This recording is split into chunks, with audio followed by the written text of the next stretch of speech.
So, hello everybody. Today I'm going to talk to you again about Apocrypha, the card game, the adventure card game.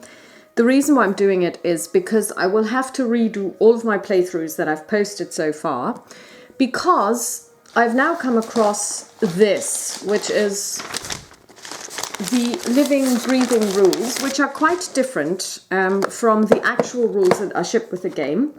And they are different in such a way that I've now discovered that I've made a couple of mistakes and I've made a couple of errors. For those of you who don't know the difference between mistakes and errors in error analysis, an error is systemic. So if you do something wrong, or if something goes wrong, and it goes wrong because the system didn't know how to get it right, it's an error. And if something goes wrong, although the system would have known how to get it right, but just slipped, it's a mistake. So what are my mistakes? Well, some of the mistakes that I've picked up on are, or one of the mistakes that I picked up on, and there may be others, but the most important one was that whenever I gained a card, I put it into the discard pile. And in this game, your draw pile is your life. If you cannot draw, for whatever reason, when you're called upon to draw a card from your draw pile, you start to fade. And worst case scenario, you'll gain a death condition.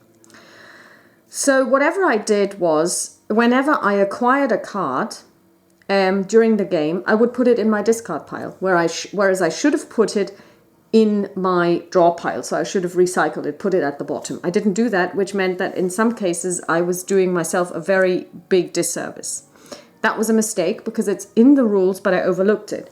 An error is that I had no idea how to deal with using skills properly. Now, first of all, let's take a look at the setup. These are my 3 saints that I've been playing with, and this is the setup which I've been using. So you've got Alice Moon in the middle, you've got Ruby Doomsday to her left, and you've got Gabriela Vargas to her right. Now, as you may know, each hero has 4 virtues. You've got mind, soul, body, and rage.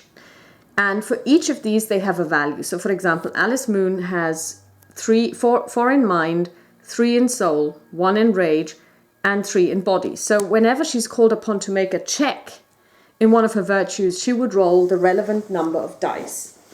Now, in this game, you can assist. And the way this works is that if you have a skill, if you have a virtue as a saint, that is the same virtue as the virtue that the saint who is actually doing a check is using, and you can assist them, they may re-roll a number of dice equal to your number of points in that virtue.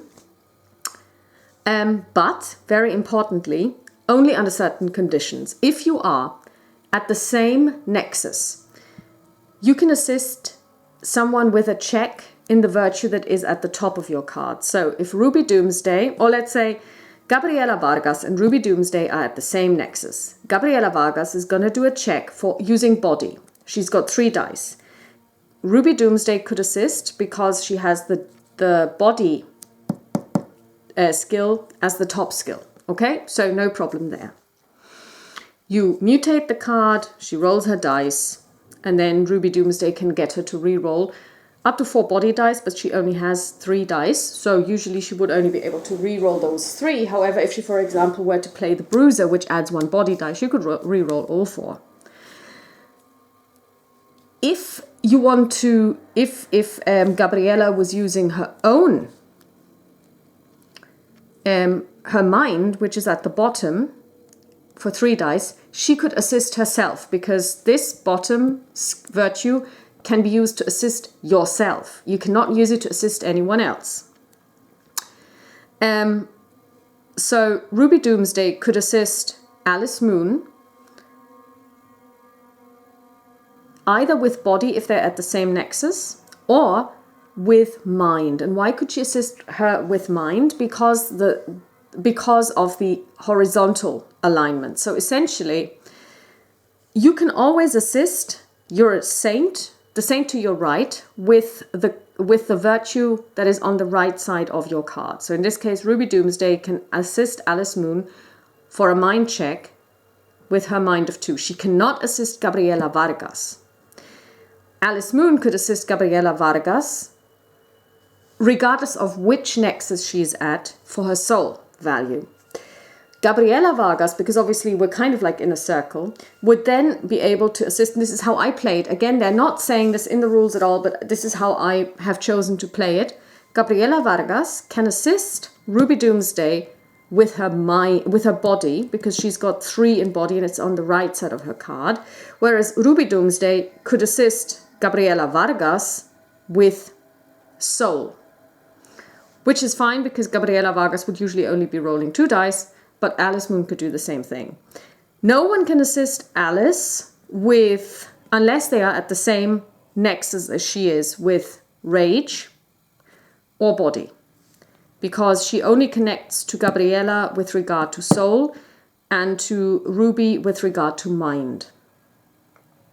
No one can assist Gabriela at all with rage, not even she herself. So if she's using rage, she's completely on her own.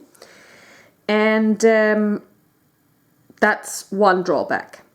Ruby Doomsday can assist herself with rage. No one can assist Alice Moon with rage. So you see, that is something that has to be borne in mind as well. Or you could strategically place your saints, but I think you're only allowed to do this at the beginning of the game session. However, there is one fleeting fragment that allows you to change positions with a player. Now I would, since I play on my own, I would say if I were to get this fragment and if I were to use it, I could switch the position of the player cards.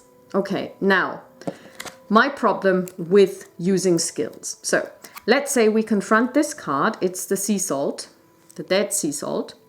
And you can either use rage for 10 or body for 13. Okay, now let's say Gabriela Vargas is going to try and get the sea salt. So she has rage 3, so she would be rolling 3 dice. And she needs to get a 10 on these 3. There are also these keywords down here: physician, holy, surge, and study. Study is the skill that you could use to get additional dice. Now the problem is Gabriela doesn't have study. She has charm, hack, resist, and strike.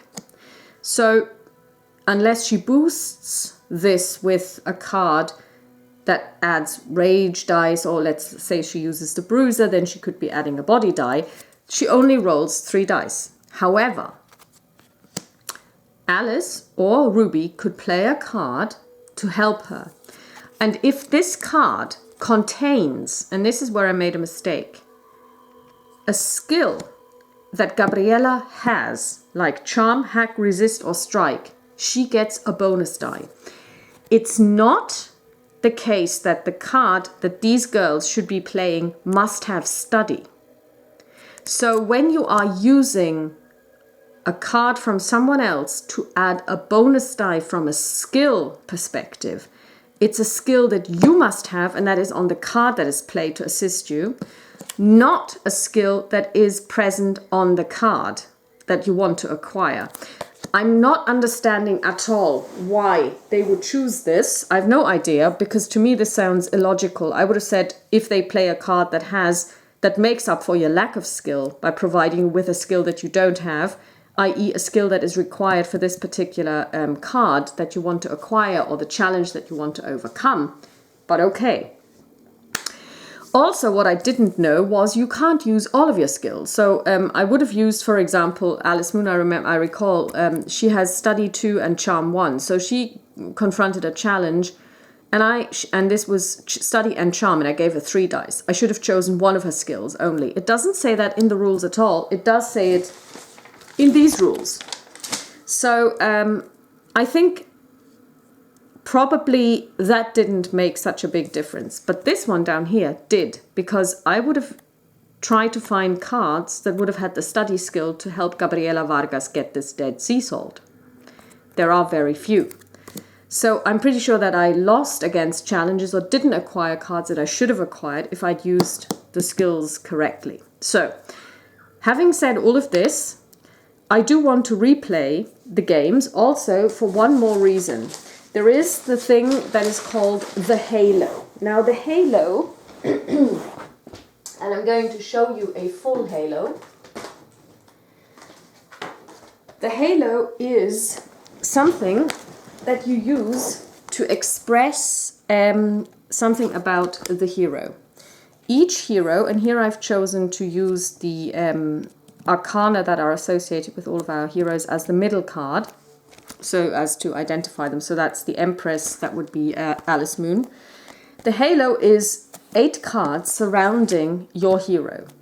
Again, what you do is at the end of a successful mission, you get to choose from a list of, or a deck of cards called the Fleeting Fragments, and you get 3 plus the mission fragment, and then you get to choose, each one can choose 1. And then you stick them into your halo. You can also slot cards, which I haven't been doing so far because I only got this halo thingy this week. And the way this works is these fleeting fragments stay with you, but you also have to make a decision where to assign them. So anything in the top row can only be used on saints that are at the same nexus with you. Anything at the bottom, again, can be used when it's you, and to the right and left, again, you know, depending on who's sitting to your left and right. And I would also say that this probably also goes vertically. So if this is the right side, I would be able, this is Alice Moon, to use all of these on Gabriella, but none of these, unless we're at the same nexus, in which case I could use this. So, having said all this, I want to replay the game. And interestingly enough, I don't consider this a chore, which is very interesting because the mechanics are very similar to, but not quite exactly like, the ones from the Pathfinder Adventure card game, and I really hated that game. But this time we're gonna do it right. We're going to look at the secrets of Candle Point. So, Candle Point is a friendly, overly blonde city smack in the center of Wisconsin. It was founded by Icelandic loggers in the 1840s, expanding quickly after brown coal deposits were unearthed north of the town. It has its share of local eccentrics, some of whom have noted an uptick in the bizarre and inexplicable. But they are just bearded old coots, folks say, and life goes seasonably on. Candle Point mushroomed around County QQ, a road that raises more questions than it does answers. It's a quick skip to rural, a gravelly hop to Little Hope. But by comparison to those towns, Candle Point is a metropolis. It's got 2 movie theatres. People here are unfailingly delightful. It is a civic-minded town, home to an engaged citizenry who votes in every election and cleans up after itself. The Caduceus Club keeps an eye on the townsfolk's health, while the local Odd People's Hall, and that's actually its name, houses the Earth Movers charity, raising funds to send construction equipment to countries in need. It's a giving community. Knowledge is king in Candle Point. Anyone who's played WWCP FM's Trivia Death March knows that. The town is dominated by the University of Wisconsin at Candle Point, a cosmopolitan hub of learning. That said, UWC is not the center of the sporting scene. That honor belongs to the biggest high school for literally tens of miles. Candle Point High's Devilbirds have a long simmering rivalry with the Little Hope Grizzlies, one which threatens to spill into the streets every autumn. Economically, the powerhouse is Superior Lignite, a coal concern on the Crystal River. Concern is a reasonable term, actually. Traces of bituminous metal have been found on the bed of Squirrel Lake, pitting the town council against the local environmental types. This discovery hasn't stopped the denizens of the local Ice Bear Club, and I love that word, from plunging into the lake every January, naturally. Speaking of ice, Candle Points love their ice cream. At the exact center of town, almost as if someone had laid out a pentagram and placed it in the center, is Sprinkles, the festive gelato parlor owned by town historian Sprinkles McGee. No, really, that is his name. His dad was a clown up from Baraboo, and wait, all of this is very bucolic, but what about the monsters? Now, if you ask the citizenry, You won't hear about anything all that untoward. Sure, every now and again, the police have to investigate a horrible murder or three, but what city doesn't have those? And if you insist on peering under the rocks, who are you going to blame for these isolated incidents? The crimson-eyed owls up in the Little Star Intercessional Chapel's belfry, the blank-faced paper crafters over by Tinsley Park, the shaky derelict sleeping behind the standing stones at Bloodgroom Bridge? Obviously not. It's all just part of the local colour.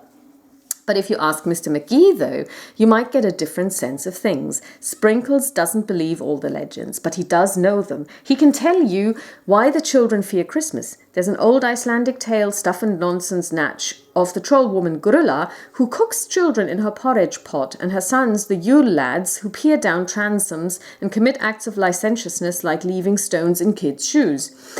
That these creatures are paraded up and down Main Street alongside dancing candy canes each December doesn't worry parents a bit. However, just hypothetically, say that there was something going on in the doldrums of Wisconsin, something that called saints to Candlepoint to investigate, saints with guns and strange powers and busted up memories. Do you think the locals would find that comforting? Would they welcome these so-called saints with open arms? Or do you think they'd turtle up, lock down, and stand as one against the intruders? It's only one way to find out. Come to Candlepoint. Oh wait, Sprinkles forgot to tell you all about the cat.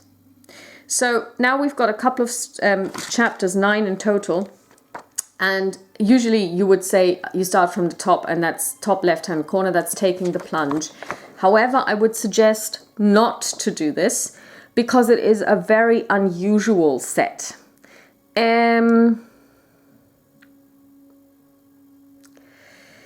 What I'm going to do is I'm actually going to start with In Cold Blood, because that mission, taking the plunge, is actually quite difficult because you are tied to a certain line of inquiry, so you have to follow a certain trail of nexuses, and you can't spread out and you can't make a decision to move away from one if you are feeling it's not working out for you. And it's very difficult. I don't understand why they put it in as the first one. So the In Cold Blood is actually a lot more, I would also say, indicative of the game, with the difference it doesn't have a master. So that's kind of different a little bit, because usually you would have a master and then minions, but it kind of eases you in a lot more. And I think for beginning characters that have no halo, that have only got the starting hand and the basic cards, the alpha cards, this is a lot easier to play. So what I'm going to do now is I'm going to set up In Cold Blood, and then I'm going to see you again and we'll play In Cold Blood as it should be played. Okay, then I'll talk to you then. Bye-bye.